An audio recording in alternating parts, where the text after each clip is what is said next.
Mukwezi okwi12 omwaka oguhwire ab'ekibiina eki nibwe bakitongozaho bebembirwe Mathias Mpuuga kandi omukutongozaho Mpuuga akashoborora ngu amaani mingi nibaza kugateeka aha kuhinduramu aha biragiro ebiri kutwara ihanga eri.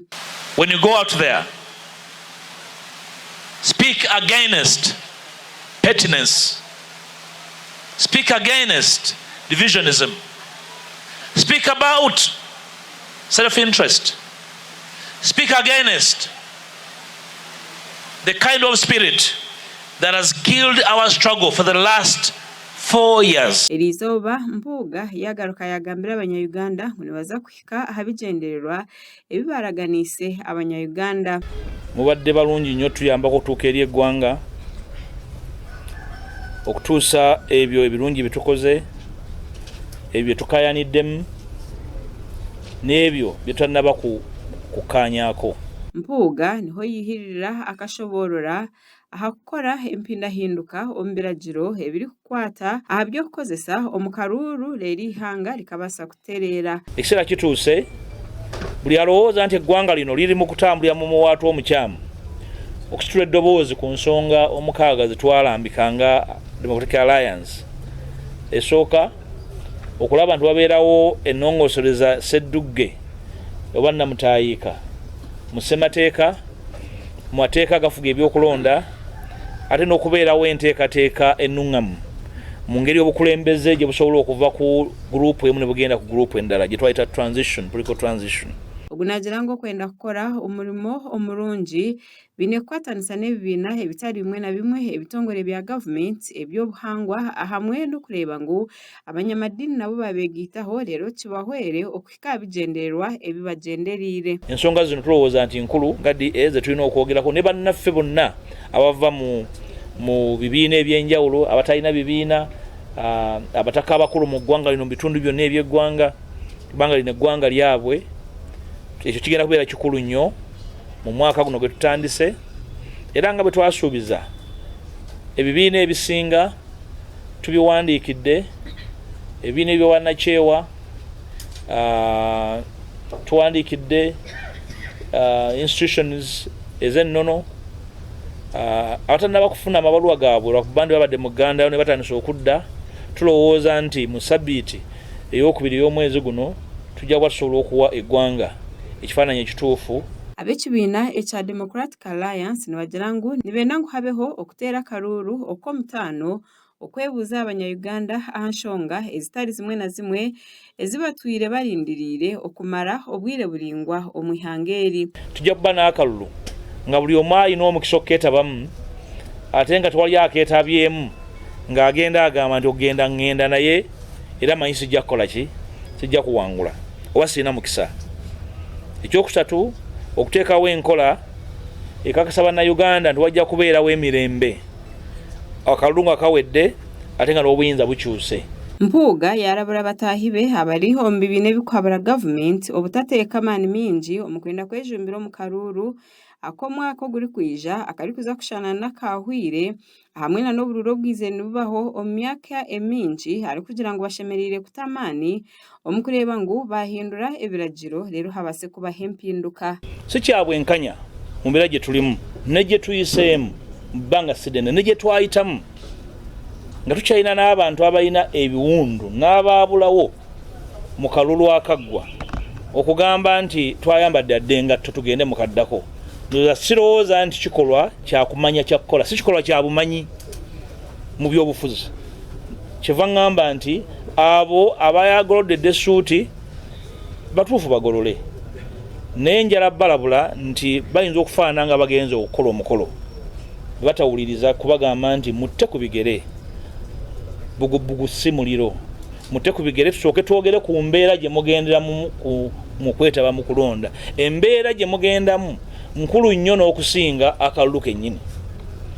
Tubagamba nti amaanyi n'obudde bwe mutadde mu kunoonya essuuti esaanidde tugateeke okuteekawo embeera ne bw'ogendera mu kinu naye ng'embeera nnungi osobola ogenda mu kalulu nga kakuwa ekifaananyi nti ogenda mu kikolwa ky'abantu bagunjufu so si bintu bya kukola bya buyaayeeyaaye nga bitulaba ebigenda mu maaso mu byobufuzi. Amakuru aga gasha kwa Ronald Ngabirano ahabwa Sky TV.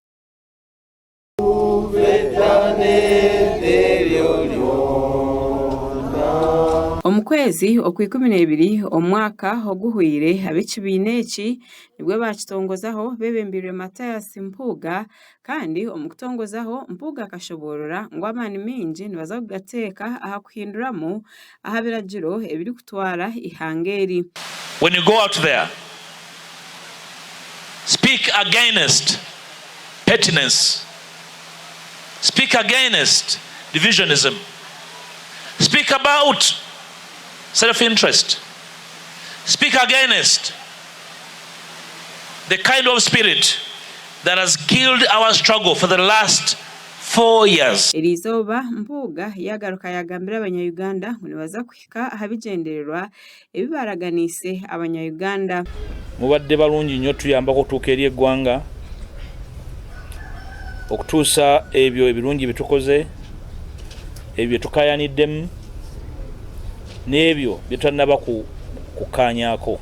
Mpuuga niho yihirira akashoborora aha kukora empindahinduka omu biragiro ebiri kukwata aha by'okukozesa omu karuuru leero ihanga likabasa kutereera. Ekiseera kituuse buli alowooza nti eggwanga lino liri mu kutambulira mu muwaatu omukyamu okusitula eddoboozi ku nsonga omukaaga zetwalambikanga Democratic Alliance.